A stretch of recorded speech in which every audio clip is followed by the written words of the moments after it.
yang membuat saya bertahan di sini itu banyak. Kita tahu kan negara Jepang itu keren, bro. Negara Jepang itu ceweknya juga cantik-cantik. Iya. Di sini salah satu faktor yang membuat saya nyaman itu ya pertama itu ceweknya cantik. Cewek cantik dan banyak hiburan-hiburan lain, tempat-tempat wisata pun di sini. Assalamualaikum warahmatullahi wabarakatuh. Oke, di video kali ini saya akan membahas suka dukanya menjadi seorang anak magang di Jepang itu seperti bagaimana sih. Dan sekarang saya sudah mengundang teman saya. Kebetulan kita lagi jalan-jalan di kota. Jadi di kesempatan ini saya punya ide untuk membuat vlog ya, tentang itu suka dukanya Kensuke itu ya. Untuk lebih lanjutnya kita langsung saja tanyakan sama dia. Jadi perkenalkan, nama saya Gusti Putu Juniarta. Oke. Dia adalah Kensuke juga, anak magangnya. Oke.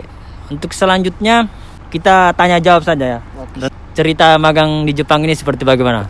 Di Jepang sudah berapa tahun? Di Jepang sekarang sudah 3 tahun. Jepang ini Kensunya sebagai Kensu di bidang apa? Peternakan babi. Ya, dia di sini sudah hampir 3 tahun. 3 tahun. Sudah mau 3 tahun. Dia bergelut di bidang peternakan babi. Betul. Ya. Dan untuk selanjutnya apa saja sih kesusahannya bekerja di bidang peternakan Jepang, di peternakan babi itu? Iya. Mungkin bisa diceritakan supaya teman-teman yang ingin magang ke Jepang bisa tahu, khususnya di peternakan babi, pekerjaannya itu seperti bagaimana, susahnya ya dalam pekerjaan apa. Tapi yang jelas pekerjaan itu semua kalau tidak dijalani dengan serius pasti akan susah. Pasti kita akan merasakan susah. Yang jelas kita harus semangat dan harus serius di bidang itu, di bidang apapun itu. Di sini saya akan bercerita tentang suka dan dukanya saya sebagai Kensuke, yaitu di peternakan babi. Pertama saya ingin memulai cerita saya, yaitu saya ingin mulai di sukanya dulu.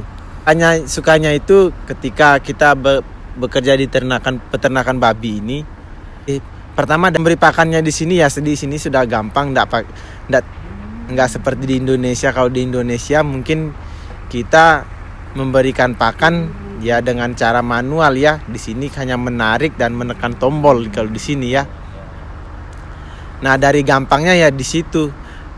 Kemudian kalau berbicara tentang susahnya beternak babi di Jepang itu banyak. Tapi peternakan babi di Jepang ini susahnya ya begitu ya, karena di tempat saya memang masih, kalau dari segi panennya, kalau mungkin dari cara memberi pakan mungkin di tempat saya itu sangat masih gampang. Tapi kalau dengan kalau kita berbicara dengan gimana ya susahnya di tempat saya itu, yaitu peternakan di tempat saya itu panen dan menimbangnya itu masih manual. Jadi kita masih mendorong-dorong dan panen pun ya lumayan susah. Saya kira begitu. Ya, itulah cerita atau pengalaman yang sudah dia dapatkan selama bekerja di peternakan babi itu. Benar. Nah, apa susahnya tadi sudah diceritakan. Dan satu lagi pertanyaan saya. Ya. Sekarang kan sudah 3 tahun di Jepang. Benar.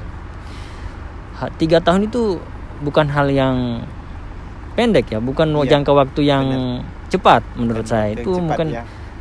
Mulai dari pertama sampai 3 tahun ini, apa sih yang membuat saudara Gusti itu bisa betah tinggal di Jepang ini sampai 3 tahun gitu? Mungkin bisa diceritakan sama calon-calon anak magang yang ingin ke Jepang nanti supaya bisa betah di Jepang ini. Karena kita tahu juga anak magang di Jepang sini juga banyak yang tidak tahan. Ada yang cuma beberapa bulan, ada yang cuma setahun pulang, tidak sanggup, atau ada yang kabur dari tempat keluar dari program atau dari induk semak ini, dia cari program lain. Iya. bahkan dia jadi ilegal, Benar. dan itu akan jadi buronan polisi. Benar. Ya, mungkin bisa diceritakan sama calon-calon Kensuse yang akan datang nanti. Ya, nah ya sih Mas. Baik, kalau masalah itu terus terang saya di sini sudah 3 tahun dan saya sampai sekarang ini saya masih merasakan yang namanya zona nyaman ya. Yang membuat saya bertahan di sini itu banyak. Dari kita tahu kan negara Jepang itu keren bro. Negara Jepang itu ceweknya juga cantik-cantik. Iya. Di sini salah satu faktor yang membuat saya nyaman itu ya pertama itu ceweknya cantik. Cewek cantik dan banyak hiburan-hiburan lain, tempat-tempat wisata pun di sini bagus-bagus. Dan di sini juga kita diajari bermacam-macam budaya Jepang, entah itu ada festival Hanabi. Di situ budaya-budaya Jepang itu ya memang kelihatan biasa-biasa saja, tapi disitulah yang membuat kita merasa nyaman karena dihadapkan dengan situasi baru gitu. Dan masih banyak lagi hiburan lain. Dan untuk teman-teman yang ingin berkunjung ke Jepang ya bisa datang di sini ya dengan cara begitu. Kalau teman-teman ingin betah dan tahan di sini di Jepang ya harus begitu. Kita harus mampu bisa beradaptasi dengan baik pertama dengan orang-orang Jepang di sini ya. Kita harus pintar bersosialisasi dan kita nggak boleh vakum seperti apa yang kita sebelumnya kita lakukan di Indonesia. Misalnya kita malu-malu untuk berkenalan, itu di sini kita nanti bakal ngerasa kesepian karena orang Jepang di sini dia nggak akan memulai pembicaraan terlebih dahulu kalau dia tidak saling mengenal. Jadi gitu ya. Terima kasih Saudara Gusti. Siap. Terima kasih curhatannya dan berbagi pengalamannya kepada teman-teman. Dan saya juga di sini ingin berbagi sedikit apa sih motivasi datang ke Jepang ini dan melaksanakan program magang Jepang. Saya dulu awalnya ikut orientasi mulai dari proses awalnya, saya ikuti semua prosesnya, saya ikuti semua sampai berangkat ke Jepang ini. Awal mulanya saya waktu mau berangkat ke Jepang itu pikiran saya, wah kota Jepang, kota terkenal, cewek-ceweknya oke juga, cantik dan karena orang Jepang itu ya mirip ke Korea-Koreaan gitu ya. Saya aja pikiran saya, wah kerja di Jepang ini santai ini, enak kerjanya, pokoknya serba robot semua. Pikiran saya begitu. Tetapi ketika saya sudah sampai di sini, itu memang sebulan kita di sini masih enak. Kita dibiayai semua, tinggal karena kita belum kerja, masih belajar. Tapi di situ sudah digaji, kita sudah berpenghasilan. Setelah sebulan itu, setelah belajar dari bahasa Jepang itu, kita langsung dikirim ke tempat masing-masing, atau namanya itu otosang, bapak angkat ya, bapak atau induk semak. Kita semua disimpan di sana. Dan kita sudah terpisah-pisah. Nah, di situ pas hari pertama kita kerja, wah, itu memang taihen, susah. Karena kita logika aja begini. Orang Jepang pakai kita, orang asing ya, luar negeri. Contohnya kita seperti orang Indonesia, orang Jepang pakai kita karena mereka tidak sanggup untuk mengerjakan suatu hal itu. Benar. Dalam hal apa? Karena pekerjaan itu berat. Makanya mereka pakai orang lain, pakai orang-orang negara lain. Karena terus terang anak muda di Jepang sini memang minat untuk bertaninya itu sangat kurang. Karena kenapa? Karena gaji di pekerjaan pertanian itu yang gaji yang paling rendah, ya. Benar. Gaji paling rendah. Tapi keuntungannya kita sebagai orang luar negeri, orang Indonesia yang bekerja di Jepang, bagi kita itu bukan hal yang hal yang mudah ya, bukan mencapai sesuatu, gaji yang sedikit. Itu merupakan hal yang luar biasa, mahal ya. Benar. Sangat tinggi. Kenapa? Karena kita konversi ke rupiah. Iya. Tapi kalau kita belanjakan di sini itu cuma berapa hari saja sudah habis. hari Tapi kalau kita kirim ke Indonesia buat keluarga itu sangat bermanfaat sekali. Seperti itu. Dan setelah saya sampai di sini, kerja di sini, wah, Thailand. Kenapa kerjanya begini? Kita seperti kuli ya, bisa dibilang kuli. Iya. Kerjanya serba berat semua. Pikiran kita, wah, kerjanya enak ini, serba robot, tombol apa. Memang ada yang begitu, tapi tidak semua. Tidak semua, tergantung tempat masing-masing.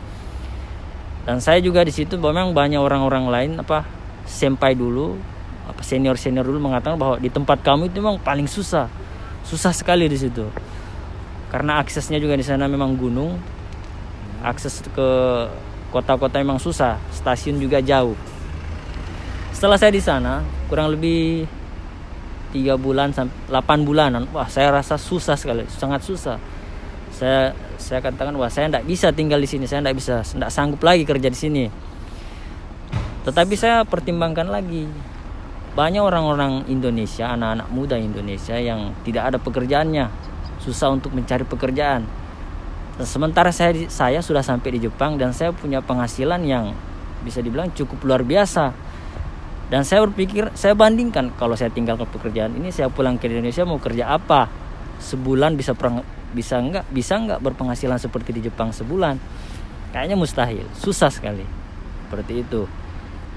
Makanya motivasi saya itu bisa betah tinggal di sini ya karena salah satunya itu ya gajinya ya.